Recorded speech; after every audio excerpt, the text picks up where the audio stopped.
안녕하세요. 돈을 공부하는 남자 수페TV의 수페입니다. 이번 주 나스닥 4.5% 상승했고 반도체는 13% 급등했는데요. 시장만 보면 축제 분위기지만 마소를 비롯해 크게 하락한 우량주들이 많습니다. 그런데 같은 시기에 버크셔 해서웨이는 호르무즈 해협 400억 달러 재보험에 참여했습니다. 시장이 공포에 빠졌을 때 버핏은 리스크를 수익으로 바꾸고 있는 거죠. 그렇다면 지금 빠진 종목들 공포에 눌린 걸까요? 아니면 구조적으로 망가진 걸까요? 오늘 주간 브리핑에서는 시장의 흐름과 함께 하나씩 점검해 보겠습니다. 시작 전에 이런 영상을 계속 받아보고 싶으시다면 구독과 좋아요 그리고 따뜻한 댓글 부탁드립니다. 여러분의 관심이 저를 행복하게 합니다. 감사합니다. 미국 4대 지수의 현황을 체크해 볼게요. 다우존스는 이번 주 3.1% 상승했고 S&P 500은 3.6%, 나스닥은 4.5%, 장기 채권은 0.4% 하락했습니다. 주식시장은 크게 반등했는데 장기 채권은 하락하는 한 주였습니다. WTI 선물을 보면 다행히 휴전 이야기가 나오자 큰 폭으로 하락했죠. 지난주까지만 해도 112까지 올랐었는데 현재 96으로 내려왔습니다. 고점 대비 약 14% 빠진 거죠. 전쟁과 공급 우려로 급등했지만 단기적 과열이 일부 해소되는 모습입니다. 다만 중요한 건 여전히 80달러 위에서 가격이 지지되고 있다는 점인데요. 즉 에너지 리스크가 사라진 게 아니라 여전히 시장의 변수로 남아있다는 거죠. 앞으로 유가 방향이 인플레이션과 금리 그리고 증시 흐름까지 좌우할 가능성이 큽니다. 이번 주 S&P 500을 보면 초록색이 압도적이죠. 크게 조정받았던 기업들이 대부분 V자 반등을 보여줬습니다. 특히 빅테크 기업들의 반등이 컸는데요. 우리가 주의 깊게 봐야 될 세 가지 포인트를 짚어보겠습니다. 첫 번째는 휴전 지속 안도감에 반도체가 강세를 보였죠. 브로드컴 18%, 마이크론 14%, 인텔 24% 급등하면서 반도체 섹터가 랠리를 이끌었습니다. 두 번째는 의료보험 분야가 급등했는데요. 그 이유는 메디케어 어드밴티지 플랜에 대한 지급률이 2.48%로 인상됐기 때문입니다. 특히 유나이티드 헬스가 크게 올랐고요. 마지막 세 번째는 반대로 크게 하락한 기업이 있습니다. 팔란티어가 마이크버리 독설에 이번 주 13% 폭락했습니다. 엔트로픽 때문에 팔란티어 성장이 주춤할 수 있다고 이야기했는데요. 숫자로 보면 전혀 신빙성이 없지만 고평가된 부분을 보고 시장은 공포를 집어삼켰습니다. 전체적으로 전쟁 리스크 완화 기대가 시장을 이끌었지만 종목별 온도 차이는 분명히 존재하는 한 주였습니다. 반도체 이야기가 나왔으니까 하나 더 볼게요. 현재 파운드리 시장은 TSMC가 38%로 압도적인 점유율을 차지하고 있고 전체 시장의 절반 이상이 파운드리 중심으로 재편되고 있습니다. 게다가 2025년 기준 파운드리 성장률이 26%로 다른 영역 대비 압도적인 성장세를 보이고 있는데요. 이번 삼성전자 실적을 봐도 알 수가 있죠. 결국 시장의 돈은 설계가 아니라 생산 능력으로 이동한다는 의미입니다. 그래서 지금 반도체 랠리는 단순한 반등이 아니라 구조적으로 강한 쪽에 자금이 집중되고 있다고 볼 수 있습니다. 테마 ETF 바로미터를 볼게요. 왼쪽에 있는 섹터를 보면 이번 주 반등폭이 컸던 건 산업재인데요. 4.4% 올랐습니다. 정보기술도 4.3%로 2등을 차지했고 가치랑 성장을 놓고 보면 성장주가 많이 올랐죠. 그 중에서도 대형 성장주가 3.7% 올랐습니다. 배당은 SCHD 보합을 유지했고 오른쪽 위에 성장을 봤더니 반도체가 신고가를 경신했고 인공지능 AIQ가 3.9% 올랐습니다. 그리고 오른쪽 아래 혁신을 보면 BOTZ 로봇이 5.1% 반등했습니다. 빅테크와 고배당주의 최고점 대비 하락률을 볼게요. 왼쪽에 있는 빅테크를 보면 지난주까지만 해도 고점 대비 하락률 20% 넘는 기업들이 꽤 많았죠. 이번 주 반등하면서 10% 이내로 들어온 기업이 많아졌습니다. 이번 주 두 가지로 나뉘었는데 대부분의 기업이 올라갔고 그 중에 아마존이 11%로 가장 크게 올랐고 팔란티어는 반대로 10% 하락했습니다. 그리고 오른쪽에 고배당 기업을 봤더니 이번 주 반등폭이 컸던 건 앞에서 말씀드린 UNH죠. 4.3% 오르면서 최고점 대비 하락률 51.7% 남았습니다. 하락폭이 컸던 팔란티어의 차트를 보면 고점 207달러에서 현재 128달러까지 38% 빠졌는데요. 앞서 말씀드린 마이크버리의 독설이 직격탄이 됐습니다. 차트 기준으로 보면 50일과 200일 이동평균선을 모두 하회하면서 기술적으로도 약세 구간에 진입한 상태인데요. 다행인지 모르겠지만 오늘 새벽에 트럼프가 팔란티어를 칭찬하면서 주가를 방어해줬습니다. 그 덕분에 밑꼬리를 크게 달고 올라왔죠. 길게 보면 트럼프 정부의 국방 정보 예산 확대가 호재로 작용될 수 있지만 밸류에이션 부담과 경쟁 심화라는 구조적 문제에 먼저 답이 나와야 반등의 명분이 생기게 됩니다. 유심히 지켜봐야겠습니다. 유나이티드 헬스의 주가 차트를 보면 의료보험 지원금 인상 소식에 갭상승하는 모습을 보여줬는데요. $300 지지선을 형성해가고 있습니다. 여기서 주목해야 될 건 배당률 2.88%인데요. 미국 최대 건강보험사가 이 정도까지 내려온 건 흔치 않죠. 지원금 확대가 기업 이익 개선으로 연결된다면 지금 구간은 기회가 될 수도 있겠습니다. 기대하면서 지켜보겠습니다. 주가와 환율을 함께 놓고 볼게요. 이번 주에 S&P 500이 3.6% 상승했는데 환율은 반대로 떨어졌죠. 1.5% 빠졌습니다. 환율이 1485원까지 내려왔는데요. 주식 계좌를 가만히 들고 있었다면 2.1% 상승하는 한 주였습니다. S&P 500에 직투하시는 분들 많으실 텐데요. 최근 들어서 SPYM 자산 규모가 기하급수적으로 증가하고 있습니다. 그 이유는 수수료 때문이죠. 0.01% 저렴하다는 이유로 최근 들어서 자산 규모가 5배 이상 커졌는데요. 놀라운 수치죠. 그만큼 투자자들이 수수료에 민감하다는 이야기입니다. S&P 500 ETF의 수수료를 보면 다음과 같은데요. 예전에는 SPY 대신에 VOI, VV를 투자하자고 자주 말씀드렸었죠. 이제는 SPYM이 0.01% 더 저렴해졌으니 투자에 참고하시길 바랍니다. 저는 0.01%밖에 차이나지 않아서 변경하지 않고 있는데요. 신규로 투자하시는 분들은 SPYM으로 시작하시는 게 좋습니다. 해외 종목 매매 현황을 보겠습니다. 왼쪽에 순매수 탑10을 보면 1위는 TSLL인데요. 테슬라 레버리지 상품입니다. 1925억 원에 순매수가 들어왔고요. 3위를 봤더니 테슬라가 또 있죠. 그리고 신기하게도 매도 1위도 테슬라입니다. 이 말은 테슬라를 매도해서 레버리지로 갈아탄 분들이 늘어났고 신규로 테슬라 매수하는 사람들도 많아졌다는 이야기죠. 하락폭이 커지자 매수세가 붙고 있는 모습입니다. 그리고 매수 종목 중에서 새롭게 등장한 ETF가 있는데요. 디램이라는 ETF가 있습니다. 얼마 전에 새롭게 상장한 ETF인데 순매수 6위까지 올라왔죠. 어떤 ETF인지 잠깐 살펴보겠습니다. 디램은 메모리 반도체에 집중 투자하는 ETF인데요. 구성 종목을 보면 메모리 제조가 73%로 압도적이고 스토리지가 14%, 설계가 9%입니다. 오른쪽에 종목별로 보면 삼성전자가 25%, SK하이닉스가 24%, 마이크론이 24%로 상위 3개 종목이 전체의 73%를 차지하고 있습니다. 사실상 글로벌 디램 빅3에 한 번에 투자하는 구조죠. AI 서버에 들어가는 HBM 수요가 폭발하고 있는 상황에서 메모리 반도체에만 따로 담고 싶은 분들이 관심 가지면 좋을 상품입니다. 거래량 1위를 차지한 테슬라의 차트를 보면 뚜렷한 하락 채널 안에서 계속 저점이 낮아지고 있는데요. 반등이 나와도 상단 저항이 막히는 흐름이 반복되고 있습니다. 최근에는 200일선 아래로 내려오면서 중장기 흐름도 부담이 커졌죠.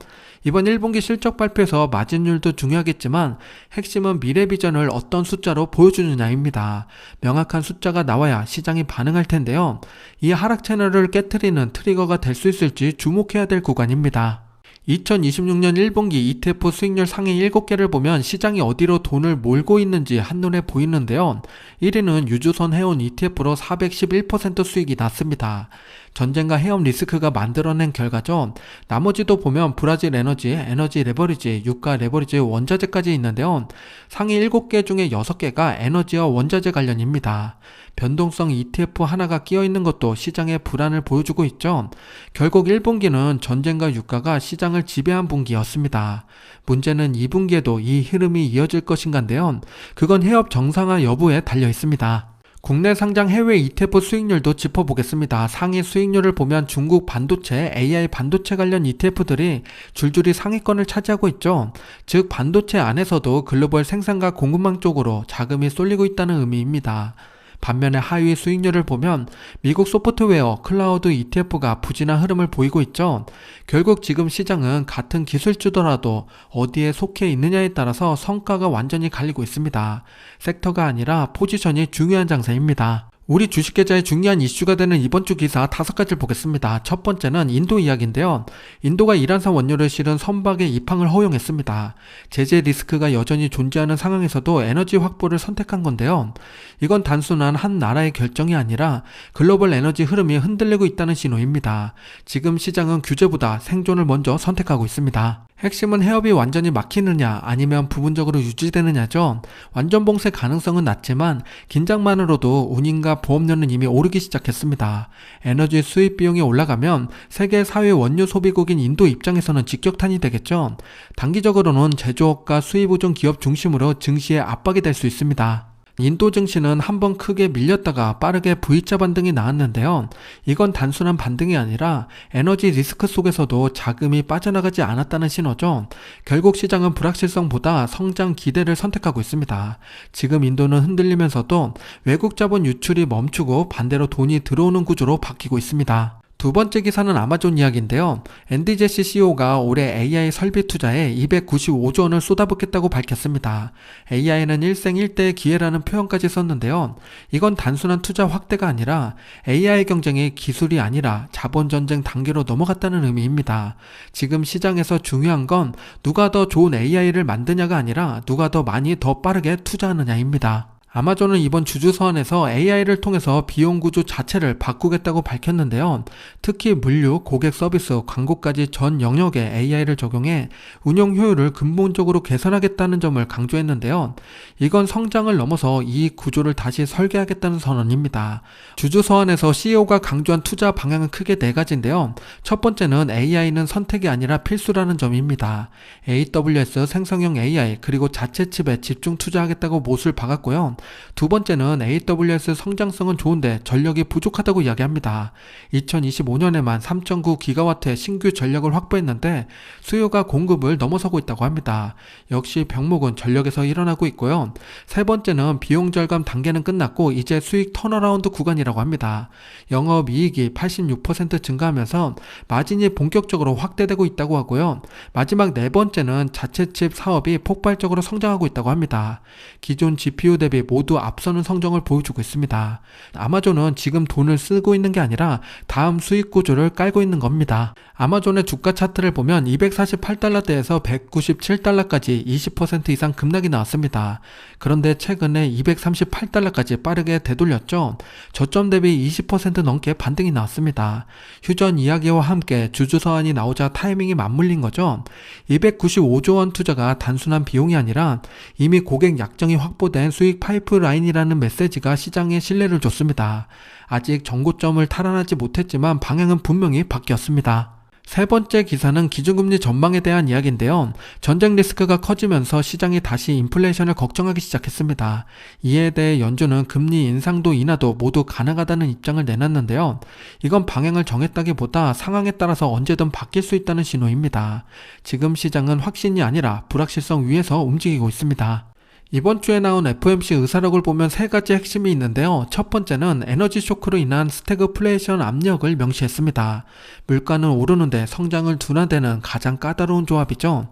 두 번째는 정책 경로를 양방향으로 열어뒀다는 건데요. 인상도 인하도 가능하다는 건 연준 스스로 확신할 수 없다는 의미입니다. 마지막 세 번째는 가장 주목할 만한 부분인데요. 금리 인상이 적절할 수 있다는 문구가 직접 등장했습니다. 시장은 올해 금리 인하만 기대하고 있었는데 연준은 정반대 시나리오까지 테이블 위에 올려놨다는 거죠. 이건 단순한 매파 발언이 아니라 전쟁발 인플레이션이 연준의 판단 자체를 흔들 수 있다는 신호입니다. 결국 지금 시장은 금리 인하 기대에서 다시 금리 불확실성 구간으로 들어온 상황입니다. 여기서 하나 더 주목할 만한 변수가 있습니다. 차기 연준 의장으로 지명된 케빈 호시인데요. 원래 매파 성향으로 알려진 인물인데 최근 금리 인하 필요성을 언급하면서 톤이 달라졌습니다. 문제는 이게 진짜 소신인지 지명을 위한 포석인지 아직 알 수 없다는 거죠. 워시가 연준 의장이 되고 매파로 돌아서면 시장은 큰 충격을 받게 됩니다. 반대로 유연한 태도를 유지하면 불확실성이 줄어들면서 계기가 만들어지겠죠. 결국 연준의 다음 한 수는 데이터뿐만 아니라 누가 그 데이터를 해석하느냐에 달려 있습니다. 계속 모니터링하면서 변화가 감지되면 바로 말씀드리겠습니다. 네 번째 기사는 금요일 밤에 발표된 CPI인데요. 미국 3월 소비자 물가는 전년 대비 3.3% 상승했습니다. 헤드라인은 여전히 높은 수준이지만 근원 물가는 2.6%로 비교적 안정적인 흐름을 보여줬습니다. 결국 물가는 완전히 잡히진 않았지만 둔화 흐름으로 이어지고 있다는 신호인데요. 연준 의장이 섣불리 금리 인하보다는 신중한 스탠스를 유지할 가능성이 커졌습니다. 마지막 다섯 번째 뉴스는 버크셔 해서웨이 이야기인데요. 버크셔가 호르무즈 관련 400억 달러 재보험에 참여한 것으로 확인됐습니다. 이건 단순한 투자라기보다 전쟁 리스크를 가격으로 책정하기 시작했다는 의미죠. 지금 시장은 위험을 피하는 게 아니라 위험을 거래하고 있습니다. 최근 버핏의 인터뷰를 보면 흥미로운 부분이 있는데요. 버핏은 이미 은퇴를 선언했지만 여전히 버크셔의 주요 의사결정에 관여하고 있다고 밝혔습니다. 이사회 의장으로 남아서 지금도 본사에 매일 출근하고 있는데요. 특히 대형 거래나 리스크 판단에서는 직접 의견을 내고 방향을 잡는 역할을 하고 있다고 합니다. 결국 지금 이 재보험 투자도 단순한 조직 결정이 아니라 여전히 버핏의 판단이 들어간 결과라고 볼 수 있겠죠. 중동 리스크에 대한 그의 판단이 담긴 베팅으로 봐야 됩니다. 구조를 보면 미 정부가 200억 달러, 민간 보험사가 200억 달러, 총 400억 달러 규모로 호르무즈 리스크를 보장하는 구조인데요. 여기에 버크셔 해서웨이까지 참여했다는 겁니다. 수익화 가능한 위험으로 판단했다는 거죠. 여기서 핵심은 민간 쪽에 버크셔 해서웨이와 AIG가 참여했다는 건데 결국 버핏은 현재 리스크는 관리 가능한 수준이라고 판단했습니다. 여기서 미국 주식을 투자하고 있는 우리가 던져야 될 질문은 딱 하나죠. 이 주식이 지금 공포 때문에 눌린 건가 아니면 구조적으로 망가지고 있는 건가인데요. 전쟁, 금리, 인플레이션 같은 변수로 흔들리는 건 시간이 지나면 회복되는 이벤트 리스크일 가능성이 높습니다. 하지만 구조가 깨진 기업은 시간이 지나도 돌아오지 않죠. 결국 투자자는 뉴스가 아니라 이 기업의 구조를 먼저 봐야 됩니다. 차트를 보면 지금 시장의 진짜 모습이 보이는데요. 러셀 3000 기준으로 고점 대비 20% 이상 빠진 종목이 무려 20%나 됩니다. 5개 중 1개가 이미 큰 폭으로 하락한 상태죠. 겉으로는 지수가 버티는 것처럼 보이지만 실제 시장 안에는 외면받는 종목이 꽤 많다는 겁니다. 그렇다면 지금 공포로 눌린 구간일까요? 아니면 역발상 투자가 필요한 순간일까요? 지금부터 시장에서 외면받고 있는 분야를 하나씩 짚어보겠습니다. 버핏이 해업 재보험에 참여한 것처럼 진짜 중요한 건 위험이 있느냐가 아니라 그 위험이 관리 가능한 수준이냐입니다. 지금 보여드릴 종목은 공포 때문에 눌린 건지 아니면 구조적인 문제가 있는 건지 직접 판단해 보시길 바랍니다. 첫 번째는 소프트웨어 기업입니다. 차트를 보면 대표적인 기업들이 고점 대비 50% 이상씩 크게 하락한 상태인데요. 이건 단순한 조정이 아니라 시장 기대가 꺾였다고 볼 수 있는 신호입니다. 하지만 중요한 건 하나죠. AI 시대에서도 이 기업들이 경쟁력을 유지하고 있는지 아니면 구조적으로 밀리고 있는지입니다. AI가 결국 서비스로 전환되려면 소프트웨어가 반드시 필요한데요. 지금은 과대 낙폭된 기업을 볼 게 아니라 진짜 살아남을 기업을 골라야 하는 순간입니다. 어도비는 AI 이미지 생성 시장에서 입지를 지켜내고 있고 세일즈포스는 AI 에이전트 플랫폼으로 전환을 시도하고 있습니다. 코어웨이브는 GPU 클라우드 수요에 직접 올라탄 구조죠. 같은 소프트웨어라도 AI와 어떻게 연결되느냐에 따라서 회복 속도가 완전히 달라질 수 있습니다. 싸다고 다 기회가 아닌 거죠. 살아남는 구조를 가진 기업만이 이 하락에서 돌아올 수 있습니다. 두 번째는 사모펀드 운영사입니다. 아폴로, 블랙스톤, KKR 모두 고점 대비 40% 정도 하락한 상태인데요. 대체 투자 시장의 대장주들이 나란히 주저앉고 있습니다. 금리 불확실성이 커지면서 딜 성사가 어려워지고 버핏이 경고한 사모신용 리스크까지 겹친 결과입니다. 하지만 이 세 곳은 운영사 규모가 상당히 크죠. 역대 최대 수준입니다. 자산은 계속 쌓여가는데 주가만 빠진 상황이죠. 이게 공포인지 구조적인 문제인지 따져볼 필요가 있습니다. 결국 지금 사모펀드 운영사의 하락은 유동성 환경 변화에 따른 일시적인 충격인지 아니면 구조적 성장 둔화의 시작인지가 핵심이죠. 금리가 안정되고 딜 시장이 다시 열리면 빠르게 회복될 수 있는 영역이지만 반대로 자금 흐름 자체가 바뀌고 있다면 이전과 같은 프리미엄을 기대하기는 어렵습니다. 지금은 규모가 아니라 환경을 봐야 될 구간입니다. 세 번째는 누구나 아는 우량 브랜드 기업들입니다. 나이키, 디즈니, 타겟 같은 대표 소비 브랜드들이 고점 대비 50에서 70% 가까이 하락이 나왔는데요. 글로벌 1위 스포츠 브랜드, 미국 대형 유통사, 세계 최대 엔터테인먼트 기업들입니다. 브랜드 파워는 여전한데 주가는 반토막 이상 난 거죠. 이건 경기 둔화 때문만이 아니라 소비 구조 자체가 바뀌고 있다는 신호일 수 있습니다. 결국 핵심은 이 브랜드들이 다시 가격 결정권을 가져올 수 있는지 아니면 경쟁에서 밀리고 있는지 파악하는 게 중요합니다. 나이키는 신임 CEO 체제에서 D2C 전략을 재정비하고 있고 디즈니는 스트리밍 흑자 전환에 성공했습니다. 타겟은 자체 브랜드 비중을 높이면서 마진 방어에 나서고 있는데요.